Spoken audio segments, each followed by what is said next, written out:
First of all, background is I'm 68-year-old retired teacher. Is starting my 12th year retired now. I can't believe it's been that long. As Belinda said, I was diagnosed in 2009. Actually, it was December the 29th, 2009. I had it in I'll show you, but it wasn't this finger. It was this one here. And when the doctor saw it, well, actually, I had been going to my doctor for 8 months, showing him a bleeding fingernail in my hockey glove. It started to bleed into my hockey glove, and I couldn't get it to stop. And he kept saying that it was just the fingernail. Eventually, it would drop off, and a new fingernail would grow back. But of course, it didn't. 8 visits later, almost 8 or 9 months later, it was more advanced. I went to a specialist. I was referred to a specialist only because I asked to. Immediately, he knew that it was AC, Acral Lentiginous Melanoma, a very rare type of melanoma that affects the extremities, toes, fingers, areas like that there. By that point, I don't know what stage it was. I'm assuming it was around stage 3 by then. My doctor then told me his guy that did surgeries was out of town, wouldn't be back for about, he was on vacation about 6 weeks. As it turns out, my daughter's soccer team, one of the girls on the team, his name was Tom Hermantis. He was the head surgeon oncology at St. Mike's Hospital. So I showed it to him. He got me in right away. They took the finger off. I sat in a room with one of his doctors. She said, I can make an appointment. You can come back. We can put you out, or I can actually just give you a local and I can cut the finger off right now. So I said, oh, sorry, excuse me. I do get emotional sometimes because all these memories flood back. It's really hard not to. So you're going to have to they had to cut your whole finger off? Yeah, I wear my emotions on my sleeve. I'm sorry? They had to cut your whole finger off? Yeah, this part here. So here it is here. Is the top part of the fingernail down. She just cut it off then. The only problem was I could smell it. And I could, every now and again, you'd see, hear a little flickering. But, it was gone in no time, no feeling. It only took probably about 40 minutes. They patched it up. And so I went home. And, of course, by that time, it had reached later stages. So it was a short time later, it came back with a vengeance. And then another appointment with a doctor, and they decided the lymph nodes under the arm had to go. So they took it all, but after a sentinel lymph node biopsy, they call it, 2 out of 3 lit up. So they decided they had to take them out. So they took them out, and that was first of about 6 different surgeries.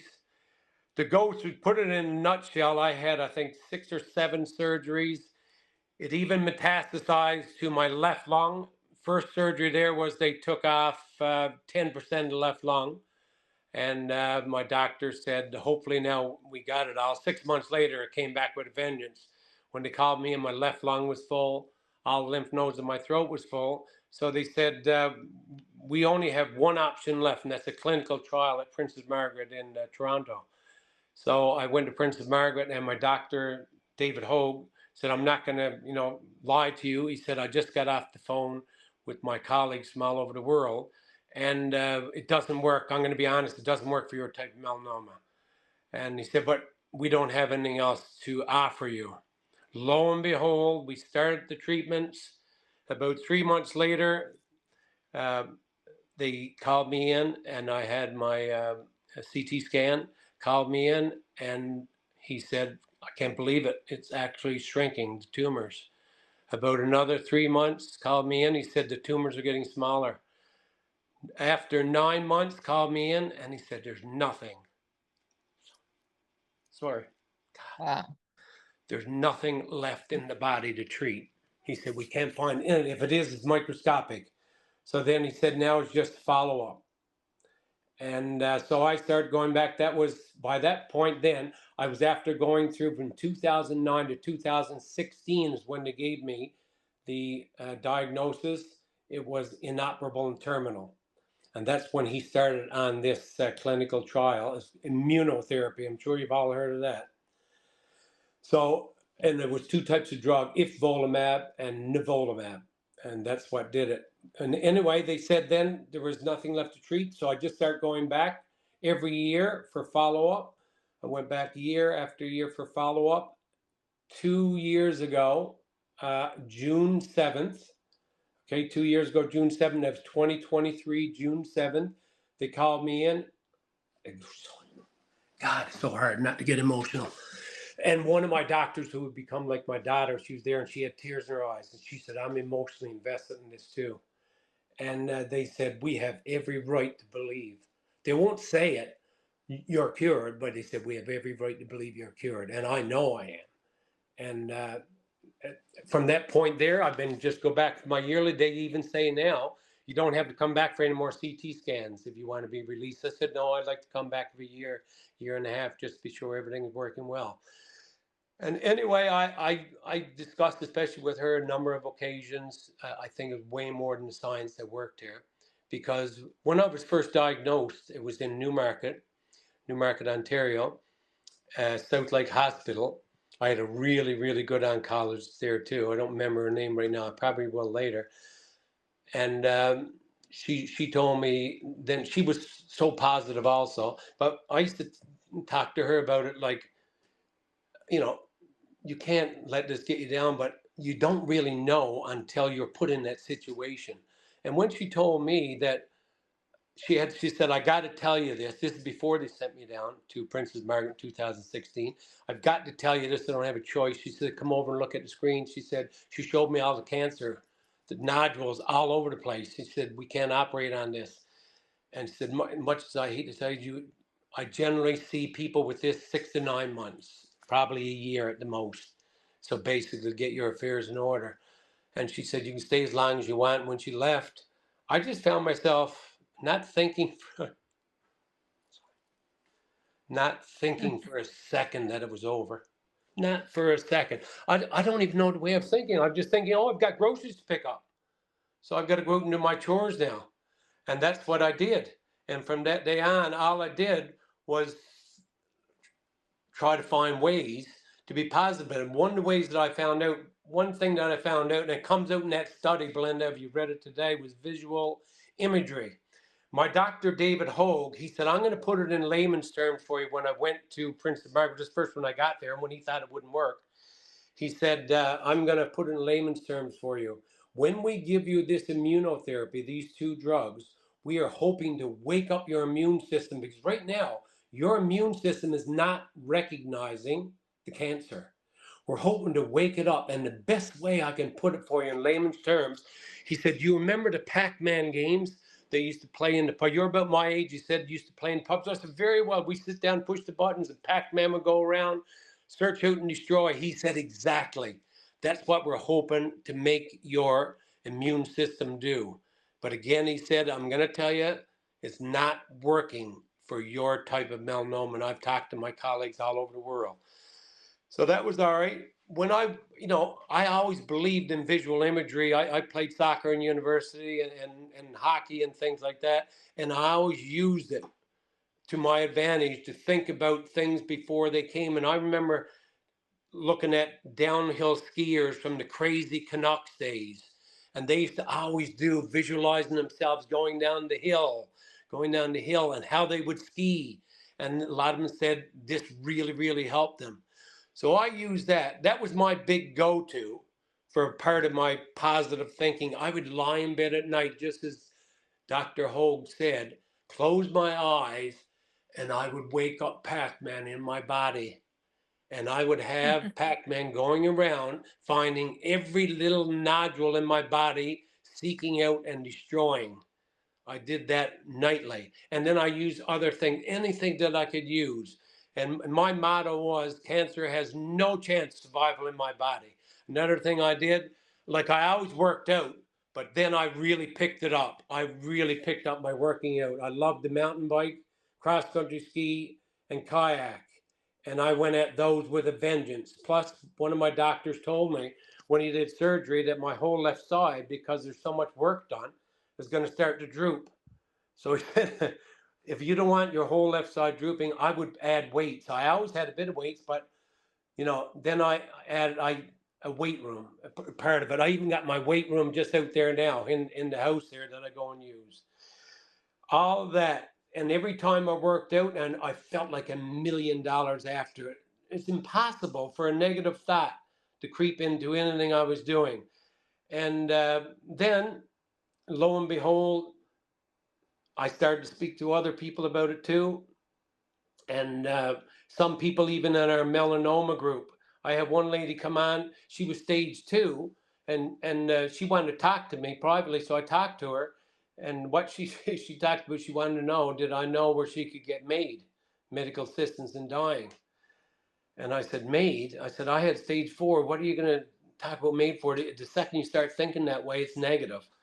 So we talked at length a number of times. That was years ago. She's doing amazing now.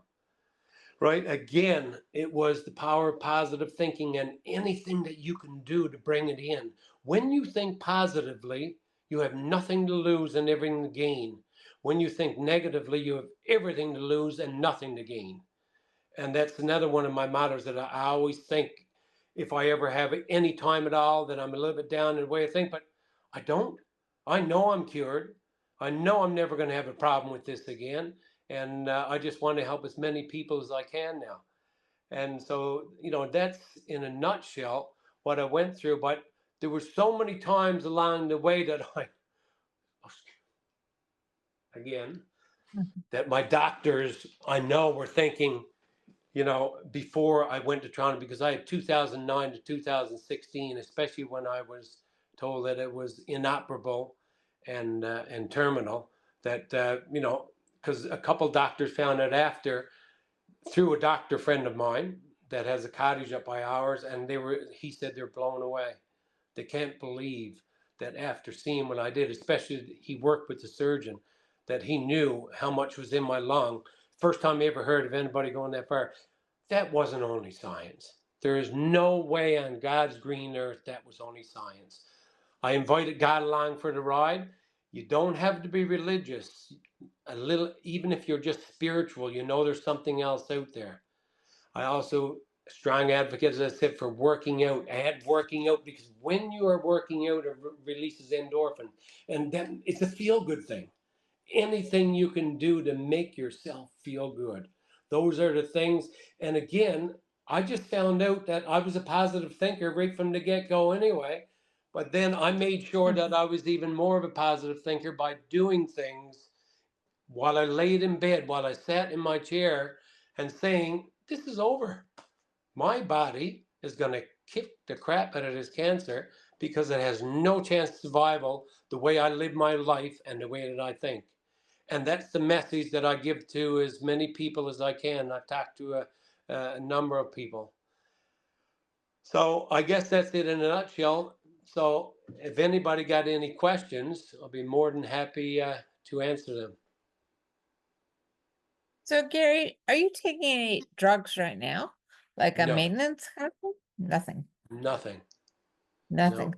Since 2016? 2016 is when I start taking the nivolumab and ipilimumab, and I stopped taking them 9 months later. But before that, I had, like, if you can see this here is the other part of my, let me see if I can show this to you. Right here is where they did the surgery. And see that there? The cancer went here. They took skin off my leg right here. I don't know if you can see it. And they put it down here. They didn't do a great job, as you can see. My team. Let me see if I can get this round better. On the other side, you can see it right here. I think they should have took that off my shoulder instead of my arm. So they took it off my arm, put it here. And so the question was, any drugs? No, nothing. Ever since then, 9 months after, they took me off it because my liver enzymes went so high. It was affecting my liver enzymes, went 12 times high. Now they're only less than double, and they just call that Gary's new normal. That's what my doctors call it. But I'm going to be honest, I have never felt better in my life, psychologically, spiritually, and physically. You know, I just feel amazing. I got a little bit of sciatica now, but that's just about fixed up. But besides that, I can, you know, get out in a kayak and paddle 20 kilometers, no problem.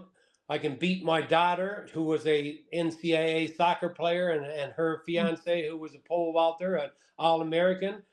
I can beat two of them on a 20-kilometer bike ride. And I cross-country ski myself out here in York region. I always say me and all the Russians in the York region, because that's the most what I see it. All the Russians are my friends because they're the cross-country skiers, and one Newfoundlander. Gary, I've got to ask you, you're about 2.5 hours away from where I am in Hastings County. Do you still put on the skates? Oh, yes. Yeah. Do Yeah. you? Okay. Yeah. But I stopped playing competitively in my 50s when I was when I was diagnosed cancer and I had to go through all this. Yeah. But we still, at the cottage, we have cottage in Halliburton. We built rinks up there and we play away up there. But cross country skiing, as long as we got snow, I'm out every single day at Seneca College here in the York region. Terrific. Because they have paths out there. And we're going to cottage now Friday, and I'll be out in my kayak every day. Yeah. I'm just wondering, how did the other people in the clinical trial do? Well, I guess I got to be honest with you. So every time somebody passed away, I had to sign a waiver. So there was a number of people who passed away, but I tell you what they passed, it was mostly side effects. It was perforated bowels, swelling on the brain, things like that. And after I signed a few waivers, they didn't come back to me for any more because I told them I'm sticking this out regardless because I wasn't getting any side effects. I got one side effect when I brought my daughter back to university in Ohio. I was bedridden for 2 days with diarrhea, but that was it. After that, when I came back here, they took me in the hospital, said get to the hospital right away. When they got me in the hospital, diarrhea was all over. So that was it. Nothing after that. And like Dr. David Hogue used to say, you don't get side effects. So some people did die, and I don't know how many people, you know, succumbed to the melanoma. But the study that I gave Belinda, one thing that it shows, they have a two groups, positive thinkers, and they say people who think negatively. And with the same type of cancers, they tried to pair them off so they're the same type. And they are finding that the people that thought positively were living much longer and were still alive than the people who thought negatively. So again, with negative thinking, you have everything to lose and nothing to gain. Positive, everything to gain, nothing to lose. So if Belinda, if you guys want that, she can forward that study to you, read it. It's amazing. It's what I thought I was telling people 10 years ago, and now doctors did a study and they're starting to believe in it. I really believe, I firmly believe psychotherapy is part of the future for cancer treatment. Getting people to think positively to help fight this disease. Yeah. Because I think personally, it was just as important as the science in my battle. I really believe that. Interesting. Okay. Yeah. Anybody have any questions for Mr. Gary? More of a comment, I think, than anything, Gary, and that is, I have never asked nor ever been offered any kind of prognosis, and I'm happy about that because I think one of the participants last month said it is a hugely unpredictable disease, Erdheim-Chester. The other thing I would offer is I have a different temperament than yours. I can always see a glass as being half empty. So I work very hard at what I think comes to you naturally. So that's where I put my energy into trying not to be Eeyore from Winnie the Pooh, but whatever the opposite of that is. I work against I think my hard wiring for a lot of reasons I work against that, and you've got to do it. That's the Yeah, job, as absolutely. opposed to curling up under the desk and going into a weep. So Yeah. that's interesting. I believe absolutely what you're saying, and when I'm active, it helps to throw the melancholy off. But Yeah. I know that that's how I'm wired, so I'm going to have to work at that, and I'll work at it for as long as I'm here. So do you have somebody that you can speak to? Taking me too long to answer that. Yes, I have a pen pal who I used to be in business. I was with Deloitte for years, and I have a pen pal. So he and I trade letters on a regular basis. I would say that's probably my best go-to. And the second thing I do is I'm very interested in the work of a Jungian analyst who's based in Washington, writes a lot for men, but not exclusively, by the name of James Hollis. And he's riddled with cancer, early 80s, and Yeah. he's got an attitude beyond anything I've ever seen. He's up there with you. Yeah. Well, if you want to take my phone number, you can come anytime you want. That's very Right? Or kind my of you. email, you can, because I got a number of people that do, and I'm only too happy. I find after I was given this, I think it was a gift from God, and I just want to give back. Yeah, I get that. If you could pass those coordinates on to Belinda, that would be much Yeah. appreciated. Yeah, I'll send her my email address and my phone number, and she can pass it on to anybody anytime you want to call. Just send me an email with a 15-minute notice so I can make sure there's no distractions, and I'll be only too happy to chat with you. Well, thank you. Better on a phone call than texting, because you can get so much more said in a short. Absolutely. Absolutely. Yeah. The only other comment I make, and I don't mean to monopolize, is No. one of the things that I mean, it comes from the rest of our lives and what we do. Staying in the moment, I think, is awfully important, and Right. not dwelling in the past or trying to predict the future. So again, that's, for me, that's part of the work. Stay in the moment. Yeah. If I get up and put my feet on the floor this morning, it's got to be a good day. Yeah. It has to be. Can't be Yeah. otherwise. I checked the Globe and Mail. That's our national newspaper, Nick. I checked the Globe and Mail. If my name isn't in the obituaries, I know the day's going to go well. It has to. Anyway, I'll be quiet and make I just room want to for make others. another comment about something you said earlier about my first doctor told me, okay, you said your teacher, after he told me I had melanoma, you can go home and research it. And I went home, I spent all of 30 seconds, and that was it. Because what are you going to read when you look in there? How much positive do you think you're going to see? 90% is negative. That was it, click, and I was finished with it. And the only reason why she told me, because she just caught me off guard. Come over, I need to show you this. And before she had a chance, I had a chance to want to hear this. She was after telling me. I had another doctor, his name is Woody, and he, after the radiation didn't work on my arm, right? He started opening, he was going to tell me the stats. Then I start telling him about, I got this. And before he even read anything that was in his folder, he closed it back up and he said, you don't need this. So I only got one bit of negative. And again, positive will yield results. I'm so convinced of that. And my attitude, cancer has no chance of survival in this body, none whatsoever. And that's the only way to look at it. It's true. So, yeah, it's true. Well, thank you, any Mr. other Gary. questions? Anyone else? Comments? So if people aren't there today too, Linda, I'll send my email address and my phone number. Okay. Anybody can call me and we'll set up a time we can chat. And if they're close, we can probably meet. I've got someone now I speak to. I've never met him. She lives in Toronto. I've been speaking to her for a year and a half and still never ever met her. One of these days we're going to meet for lunch. But I've had other people right here in Aurora, and we used to meet for lunches, and unfortunately he is not with us today, but he lived way beyond what he was supposed to. He had pancreatic. But, you know, there's still, I've got this lady in Toronto, wow, doing amazingly well. And she was not doing well for a while too.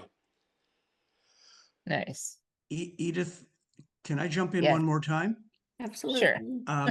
It's on the research, Gary. I took a different tack. My oncologist had never seen this disease before, and I think that's a common experience. It's such a rare situation. What I said to her, I made a deal. I said, I'm not your patient, I'm your client. Yeah. I will do research, and as you say, much of it is negative, but I will do research and bring to your attention any reputable research that I think you might have missed or might be interested in seeing. So I was happier when I had a job to do, you know, like a border collie. She sent me out to do my research, and I promised her I wouldn't go to Dr. Google. I would go to Princess Margaret, Memorial Sloan Kettering, Johns Hopkins, Mayo. You know all the big players. Exactly. And she and I have become partners in this, and that has been very positive from my point of view, because I'm not one to sit back and wait. No. Again, that's my wiring. I'm not interested in twiddling my thumbs or standing by or waiting for something to happen. That's and what you're doing is exactly what I tell everyone I talk to, because I didn't know this. I wish I had somebody. I would have never reached stage 4, and that's be your own advocate. And I didn't know that. When I first, my second surgery was on here, on my arm here. Where am I? Right here. Right? And she removed a lump. And I came home, and this was a surgeon at PMH. 90% of my doctors have been good. I meet 5 or 10% not so good. So I came home, and I looked at my wife, said, God, Penny, there's still a lump on my wrist where she cut it out. I said, I'm going to phone her.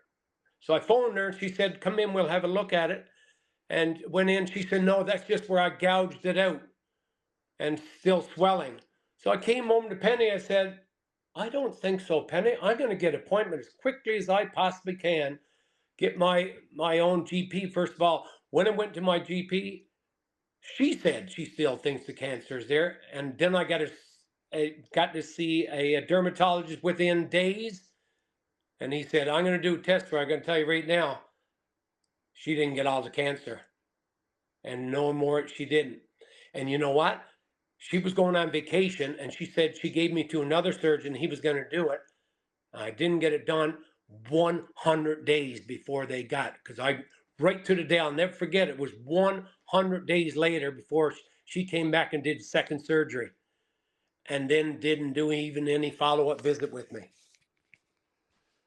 100 days. That was going from probably stage 2 to stage 3 by that time, over 3 months before they finally got it out from my wrist.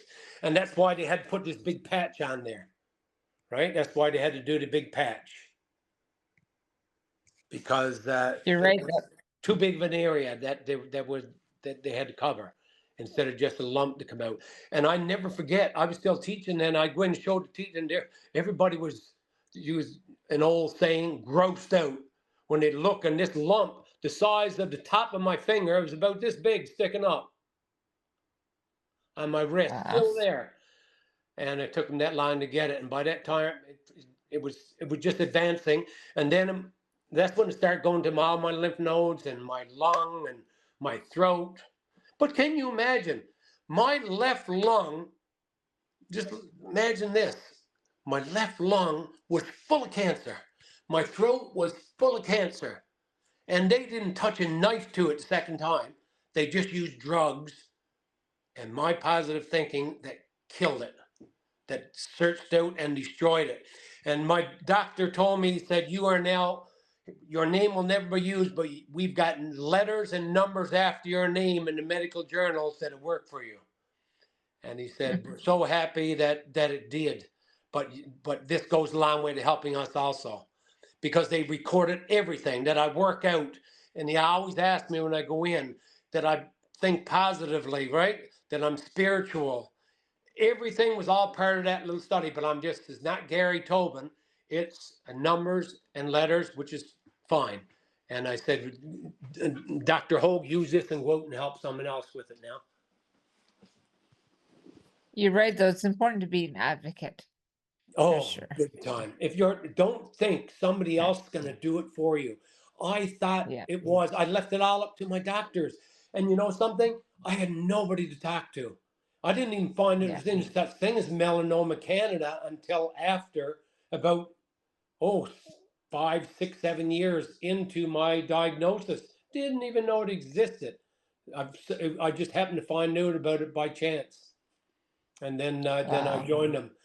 If I had that first, somebody would have said to me, because the first thing I tell everybody else now, don't always wait for your busy doctors to do this for you. You be your own advocate. And that's what works. It's true. Mm-hmm. So anything else? Any other comments or questions? Anybody, are you going to go and kick the crap out of this now? Because that's what you need to do. Because when you start feeling good psychologically and physically, and you all of a sudden you can walk further, you want to do more physical things. I mean, it's amazing how you feel. Just even knowing that you make other people feel good, that makes you feel good. So I get something out of this. I'm getting something out of this now. Right? I'm somewhat selfish here now, because if I, for some reason, help somebody 1 iota, I feel like $1 million. Yeah. Then I know. That's what excuse me. Yeah, it's true. Again, I wear my emotions on my sleeve.